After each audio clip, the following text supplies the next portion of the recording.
here. We can partay. The boys aren't here yet. Oh, yeah. Sorry, guys. I got a little excited. I get the ladies to myself. Oh, here comes Dale. He's like, wait a minute. He just he's just ruining our party. No, just Oh, kidding. no. I'm kidding. Hello, are we? This is we're. Yeah, you're back. Okay. You're I'm in the gonna. right location. Yeah, I'd like to continue that gentleman's conversation because, and in taking into consideration all he's saying, see, you have to. I was schooled by an economist. My uncle was my mentor in that respect, and you have to keep an eye not only on the microeconomic structure which is directly which you're surrounded with, but the macro. Now here's what's taking place on an international scale everywhere. The fundamental thing is that right in the United States, there are 10,000 people a day retiring. Now that means there's 10,000 people that are no longer paying taxes and that now are receiving pensions. Now here's the significant thing. Under a normal growing economy, the students coming out of the schools take the place of people who are retiring. But here's the thing. There's a nexus in the velocity of the exchange, and the nexus is there's productions, investment, and consuming. Well, what's happening in the production area is finance, technology, and electronics. So now what you've got is a firestorm of people who are forced to compete with machines. And the liability of if you are thinking about people and you are building factories to give them jobs, you're no longer a capitalist, you're a philanthropist. And as soon as you're out of money, you shut down your factory because you're not making any profit. And it's all about price point. Okay, it's not about they hate workers. It's a binary decision. A guy analyzes his business, he analyzes the market, and said, I've got to get rid of people and get these machines, otherwise I'm out of business. And our children are still the most valuable commodity on the market today. They are considered more valuable than anything else because of there's a whole bunch of things you could look at, like you were talking about. Well, the point I was trying to make, Lyra, is not the value of human beings. Okay, I'm saying there is a decision made by capitalists who are not concerned about human beings and have to make a profit in order to exist. Okay, this is so that decision is made by the businessman and the owner. Now, the devastation that wreaks on the society is horrific. So we're trying to function in this environment where this is not a pipe dream. It's not guesswork, but literally 50% of the jobs that exist within a few number of years are not going to be there. We're talking about college-educated people, professionals are going to be thrown out of work by machines. So this devastation is going to motivate public opinion, and it's going to be a conflict between the haves and the have-nots. Those people that are germane to the capitalist machine of technology and finance and electronics, they're going to be the winners. And then there's the rest of us. And now there's a lot of talk about an annual guaranteed income. Well, that scenario says 3 people are going to share a 40-hour work week. three families. Okay, well then we have to say, well, the minimum wage has to be close to $60 an hour. That's $1,200 a week. That's rock bottom to clothe a family, house a family. I mean, really rock bottom. You got to really watch your nickels. And this is why women are the best home economists in the world, because you take an average single female that has a job in one of the service industries. She's driving a brand new car. She's got an apartment. She's well dressed, has her hair fixed, and you give a guy the same salary. By the first week, he's spent his rent money in a bar, and he's on the sidewalk. It's just the beast. So women kind of, if we just followed women's example where money's concerned, we'd all be Buffett. Well, cigarettes also, but I mean, we could go on and on about like the reach of economics and stuff here. You give a couple of guys some money and get them together. They're give them 6 months, they'll be broke. And give two women with the same amount of money, and all of a sudden they'll have a house and a place for their family and transportation, and it's just the nature of things. I'm not going gender here on anybody. Okay. Okay, Don would like to say something now. Can we let him have the floor? Sure. Thank you. We have, I'm sure it would be surprising to you, a lot of commonality in our thinking in regard to what you are talking about, because it goes for me back to a prediction I made in 1961 when I was at NC State. I think I was taking or finished industrial management. And I, a few years ago, actually thought, well, I need to publish this in my newspaper. And it was a full-page article. The headline was 1961 prediction. So, but now, right now, I believe what Lyra and I have in common is a different subject. Okay, we are very actively engaged in a rapidly growing civil rights movement in this country, referred to as the family rights movement, which concerns itself with the rampant judicial corruption which exists in the so-called family courts. Okay, now that really is, and even in my particular involvement in this movement, I probably sound to a certain extent like a broken record, or look like seem like a laser beam, because I'm very, very focused on what I hope will be the mission of this movement. And there are people who are very active in this movement and influential in this movement who are have been over the last year and a half, 2 years, embracing that point of view. And that focus can be crystallized in a very few words: enforce the law, prosecute crooked judges. It comes down to U.S. Code Title 18, Section 242. They're as guilty as can be. A 10-year-old could read the law and say, yeah, they're guilty, okay? And they need to be prosecuted for their crimes. That will solve a lot of the societal problems in this country. I think you mentioned the family earlier. The families have been destroyed in great measure. The institution of family has been systematically dismantled by the crooked judges and these so-called family courts for going on 30 years.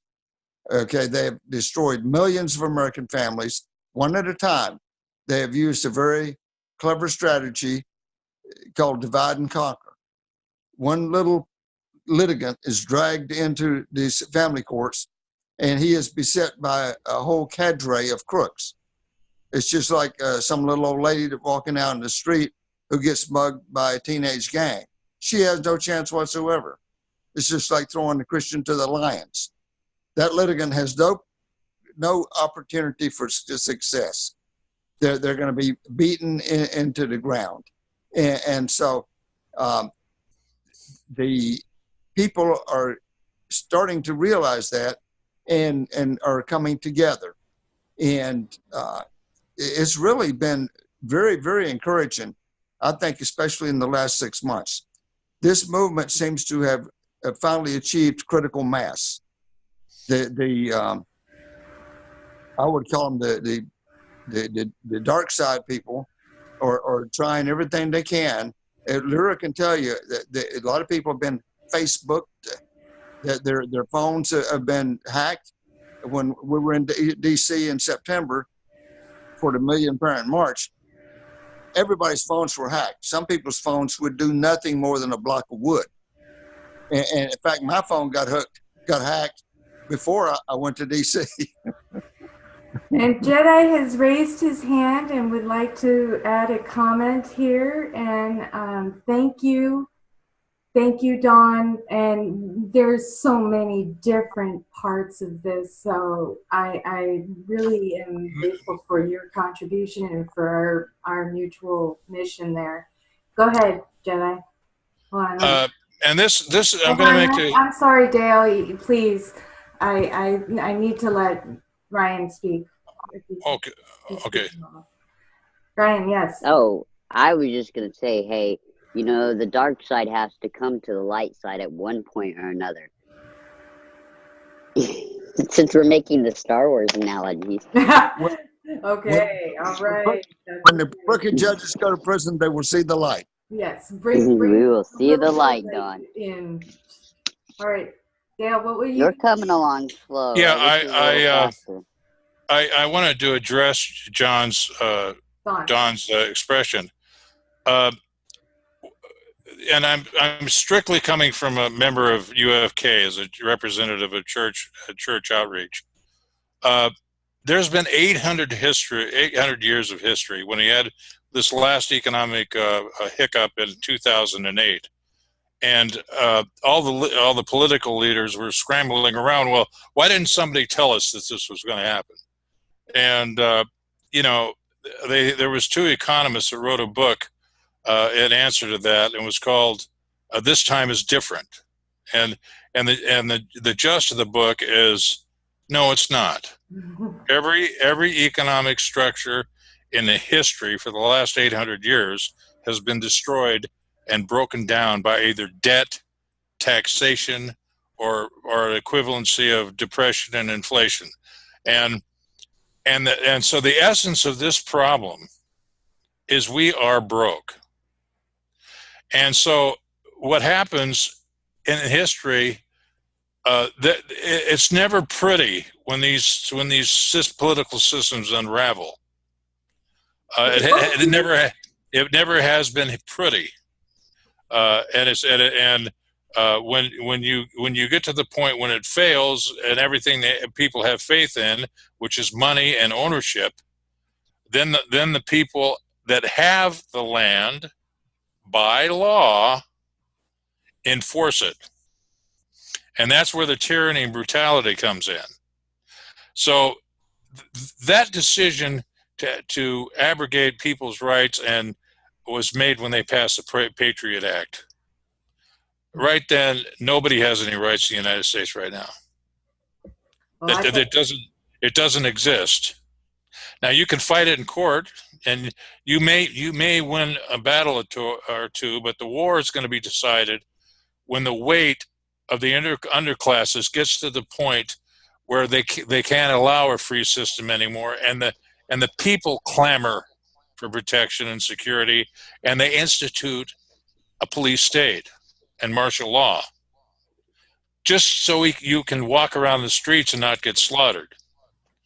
We have 300 million handguns, and we have a country without a brain in its head. I mean, we got 2 international presidents and leaders, provoking, throwing gasoline on dry tinder and we're just waiting for a match to come along. Okay, so if reason prevailed, we could come out of this without violence. And what we're proposing is, once again, if 50% of the people are going to be out here and not have any money, we have to learn how to live together and work together without money.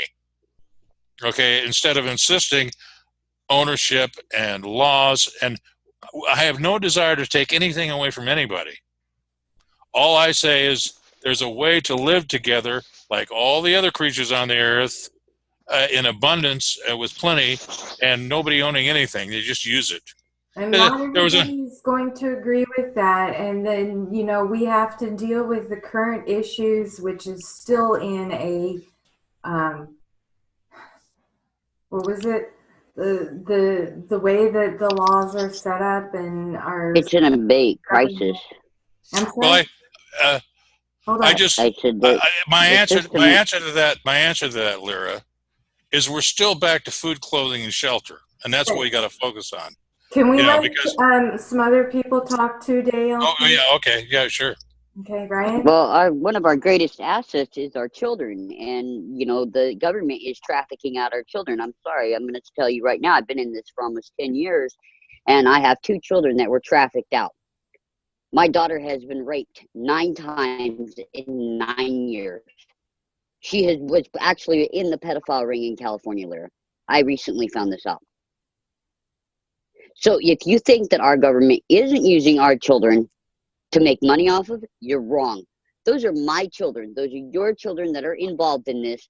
Yep. And they're the greatest asset we have on this planet. And right now, they're government currency. And we have to end that in order to get back our country. We have to end our children that are being used as currency. And to get past this fear, because this is also about fear of losing money, fear of losing jobs, fear of losing. Screw losing money. Screw losing jobs. When the end, you are nothing without your family. I have massive absolutely. I agree. I totally agree, Ryan. I can live in the freaking woods and chop down and hunt my own food and farm my own food. I don't need a car. I don't need a watch. I don't need a phone. I don't need this. I don't need that. I need my family. Right. And whether or not other people want to learn to survive, I'm sorry, but Dale, I can't support the whole world. That they have to learn those skills. That is on them. My skill was learning to fight for my kids, and in the meantime, helping you fight for your children. I have a totally different outlook on this than you do, and it's always in time. There's a chain of a command. Even in nature, there's an order. Look at a wolf pack. There's an order. We will figure this out. Somebody will always end up on top. They will always be the alpha. We just have to make it known that they have to obey us. As citizens of the world, this is talking about going beyond, you know, yes, there is the issue right now about civil rights violations, about everything that parents are going through right now that we have to look at right now and address and charge full speed ahead with. But at the same time, like Brian, like Dale, and like others have expressed, when it comes right down to it, we need to get back to those basics, and we need to be looking for others that are, you know, feeling the same way, because we got to band together. Make sure that our rights are protected. Make sure our families are protected. Make sure our communities are protected. They're like, you know, the only way we're going to do this is if we go after our families and what's rightfully ours. You know, those are my kids. Those are your kids. That's our families. You know, eliminating guns to protect our families when shit hits the fan is not appropriate. Yeah, and reality, if people are so worried about shit hitting the fan, then I highly suggest you learn some survival skills, guys. I'm a country boy. Country boys survive. It's not about banning the guns. It's about educating the people on the use of the guns and limiting the amount. But we removed that from schools because, you know, if you go back 30 years, guys, we removed that from schools. There was gun education in schools. There was home economics. There was actual survival. There was canning. There was, teaching kids to do their laundry. There was teaching them to sew. We have taken our society and we have dumbed them down so far that our kids can't even they can't even fart in a can without learning how to open it. Half the kids on the planet don't even know how to use a can opener. Well, let's go down to basics. Our society is so dependent. The majority of them, if they were given a beautiful plot of land with plenty of water and the right weather, they'd starve to death. They don't know how to sustain themselves. So the most valuable piece of information is what the farmers have. How to take care of yourself. And small farmers are being bought out by the big industries and the big companies, and all the land that's a dying breed by those small farmers is going away. And you can look in the cities and see the way they structure the laws is Long Beach has millions of dollars worth of landscaping, millions, and irrigation systems, and none of it is edible. So they want you to go to the bank. You don't have community gardens there? Not on the level. If we had a catastrophe like say an 8.0 earthquake, and the transportation systems were disturbed, the shelves would be empty, and these people would be in serious trouble in a matter of a few weeks. Well, I'm just asking this because we have urban farms here. Those communities, and let's put the gold star at the top, Monroe, Oregon. They have a community garden, and that's that little city where everybody participates and nobody pays for produce. Okay? No, none of them. Now that's the model I'm proposing. I'm in the desert, so I have to move if anything, and this is a good scenario to be talking about too, Lyra. This is a major problem. I'm not saying it's easily solved, but there are those communities who found solutions. And the best one is self-sufficiency. So you don't care what the government does. Yeah, but see, here's the reality, even with land, guys. This needs to be spoken about too, even with land. You don't own your land. I don't care how much you say you own your land. Your government still owns your land. You pay taxes every year on that. You fail to pay your taxes and see if they don't confiscate your property. You don't own it. I had Arizona flat out tell me I don't own my kids. Well, guess what? They don't own my kids. It's not their blood, not their heritage that runs through those kids' veins. It's mine. And in fact, I don't even own them. They're on lend from me from God. They're right. God's children, and it is our responsibility as adults to protect them. And our system has failed them, and it is our right to walk in. And if I hate to say this, and you may not agree with this, but if a whole bunch of pissed off parents, and I'm talking about hundreds of pissed off parents, charge the courthouses like they did back in the 30s and 40s with loaded guns, they would start handing over children. Well, so we have to take our own rights out. Dawn and I were in a meeting earlier that we were talking about how everybody everywhere should be working to stop on January 3rd from doing anything, and that we disappear from the communities. We don't do any work or shopping or buying gas or any of that, and that we do like a whole protest of inaction. Lyra, I agree with you completely. If you can get a populist movement, such as France, if they have a problem with a labor dispute in one sector of the country, they shut the whole country down. Okay. Until we can't get people to agree here, and that I think. So now, Jedi, what my response to you is: history for the last 800 years has reacted just the way you expressed it. And when the government gets off to the point where the tyranny's beyond the pale, and the criminality is on the side of the government is horrific, and they abuse people's rights, because even in the Declaration of Independence it says people would rather suffer with tyranny then change it until it's an extreme. Now, when it gets to an extreme and you exercise your Second Amendment rights and you grab that gun, okay, the picture that if we can do this non-violently by community organizing and Nothing populism. ever is, and Okay, I have to say this. well, you say throughout history, nothing's ever done without violence. you're wrong. And it's been You're proven. wrong. You're wrong, and I'll give you an example. Selma, watch the movie. In South Africa, Mahatma Gandhi. There you go. Okay, how about Martin Luther King? How about Cesar Chavez? How about Nelson Mandela and Bishop Tutu in South Africa? So there is no, I will correct you on Martin Luther King. Go back into history and look. There was violence. Everything has, even Mandela, there was some form of violence, whether it was fighting with fists or whatever. Okay, well, listen, let me define Jedi. Let me define violence, because I think you got your definition of violence and mine is somewhat different. What I consider violence would be 300 million handguns and a police state in a conflict with each other, with the citizens, and having 20 million people slaughtered in 6 months before they could get some order with martial law established. That's violence.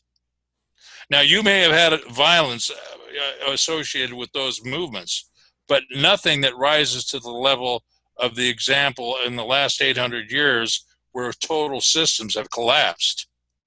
Okay, now Don would like to say something. He's been waiting patiently, and I'm sorry, but I'd like to give him the floor. Don. Okay. Yeah, I agree with this. Now the family rights movement is definitely a peaceful movement, and there does not seem to me, or really anybody else I know, to be any reason for violence. We believe that the tide is changing. The American people are waking up, and the Trump administration, we believe, is paying attention and is starting to act. Trump has actually done a lot of that you don't hear about in the major media. He was in office only a few weeks when he came out against human trafficking. I remember the news conference that he had about that, and he's done a lot. He's done a lot about that. Child trafficking is kind of like the other side of a residential duplex from human trafficking. Children are humans too. Now, I want to go back to what you were talking about, feeding yourself. I'm a member of the Inventors Network of the Carolinas, and I guess it was about a year, maybe a year and a half ago, one of the guest speakers I thought was quite interesting, had some interesting things to say. He is wound up with an organization that's operating in Africa, from this country, but it's operating in Africa. And they were charging up people's cell phones, and they got that project underway. And but then he had another project that he talked about, which I thought was quite interesting, and I believe you will find it interesting too. And I'm only mentioning it just because of what you're talking about, feeding yourself.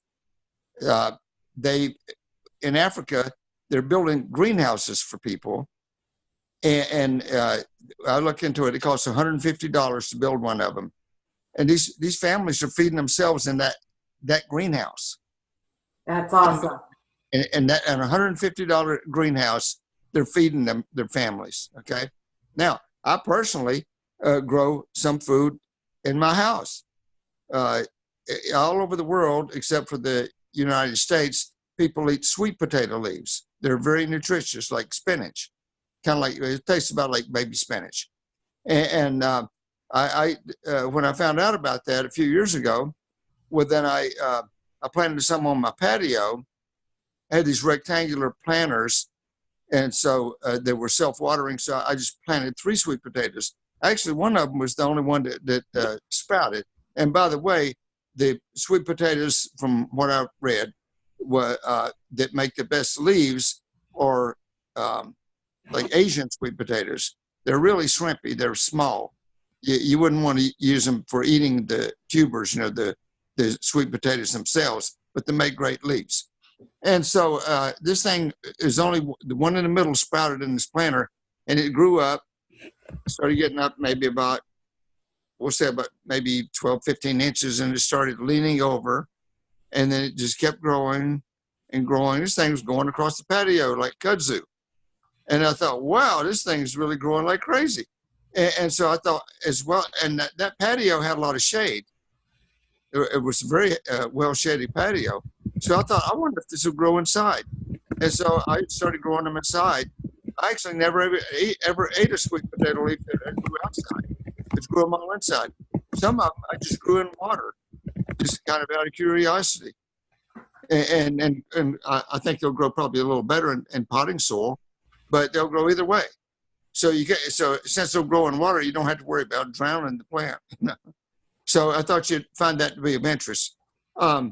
Thank you, Don. I want to alert everybody that we have 8.5 minutes, and Pamela did want to say some things before going. And I also want to just take a moment here regarding, we don't want to be violent here in this family rights movement, but there are parents that have become violent in distress, in confusion and frustration, not knowing what else to do, how else to act.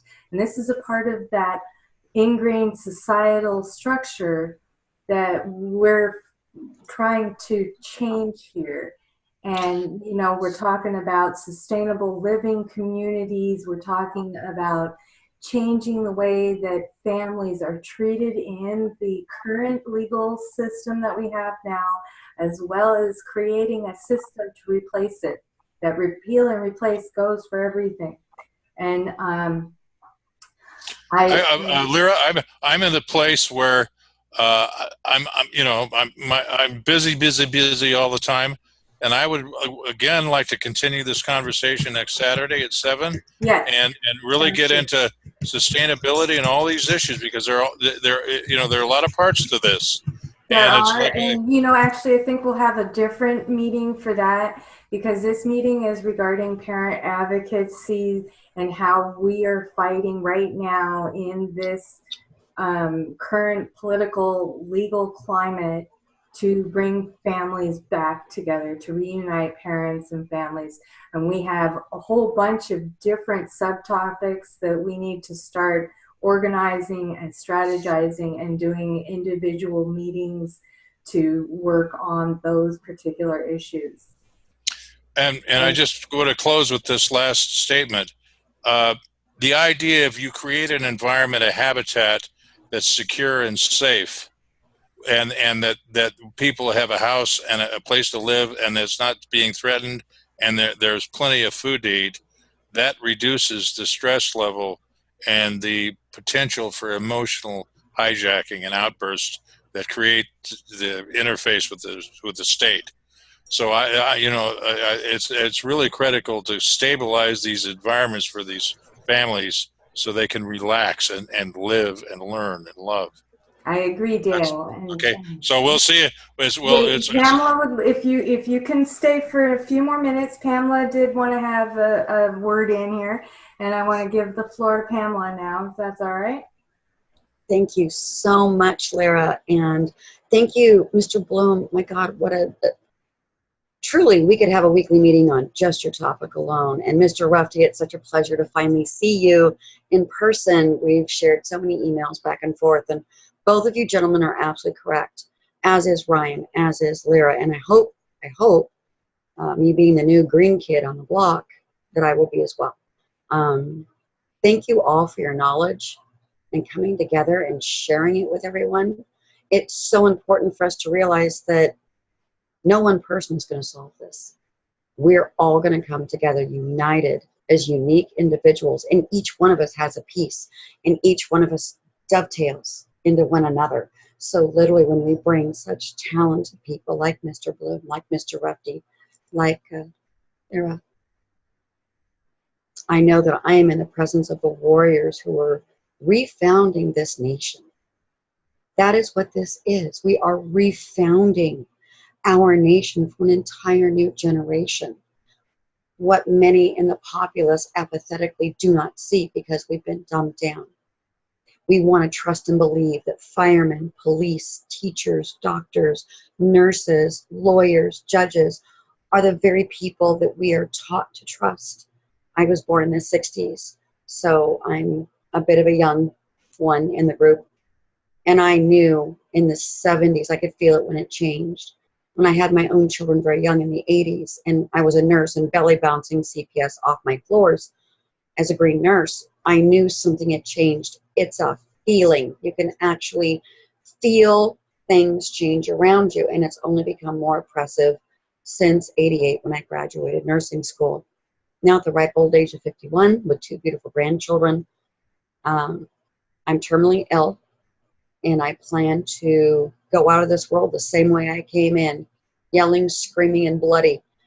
And what I'm willing to lay down my life for is to ensure that this nation is refounded and left for the generation of children unmolested, unfettered, and unoppressed by a government that has now used us as their fiat currency, more so off of our children lately, and soon, if we're not careful, our elderly. Once we take the fiat currency of our children away from our government, they will turn to the next most innocent group among us that are defenseless, and those are our elderly. And there were several great articles this week put into it. I'd love to introduce you to a new strategy that has just been born prior to Thanksgiving. And I've already seen this strategy work inside of 7 short days. I am watching CPS divisions tailspin across the nation. This is 21 cases in 18 states. Some of my cases are in the same county. I can't count, honest I can. I didn't do Common Core math. I got the real education. There are 2 phrases every parent needs to reclaim for himself and herself to watch their workers, their family law judge, their JDC judge completely go into a tailspin and stop and really realize that their cushy lifestyle is about to come to an immediate and abrupt halt. The first statement any parent is in that is being questioned as to their fitness of a parent is, at this current point, what imminent danger or safety risk am I to my children if they come home today? That phrase needs to be memorized and stated to every single social worker, caseworker, lawyer, county pretender, and the judge. Every single person in family law, evaluators, GALs, children lawyers. If all they can come up with is, we have concerns, there is nothing in the Fry Act that says we cannot bring new evidence of a crystal ball. I would love for CPS or family courts to show us their crystal ball to prove concerns are actually there, because they can see into the future 5, 10, 15, 20, 30 years from now. Okay? They can't provide that. Therefore, concerns are not a legal and lawful leg for them to stand on. So if all they have is concerns, or they say you're not a safety risk, then that is an imminent demand petition to return your children immediately under the penalty of the 1890 Perjury and Criminalization Act that is a federal, comes from the Magna Carta itself, where we begin to lock them up. I'm down to 1 minute. Okay. The next phrase. I am not aware that I have revoked any rights or liberties that I have. As of this day, I am re-invoking my full and constitutional civil rights. I do not waive my right to question my social worker, evaluator, caseworker, judge, lawyer, ADA, county counsel, or anyone else who is on this case. These 2 phrases alone are changing people's lives in 7 days. These people are going into a tailspin, understanding that this movement, there may be only 4 here, but each one of us represents 100 people. And people we haven't met yet represent another 100 people. There are more of us than we know. United, we win this war. and literally we stand. change the nation. Yes, and united we stand.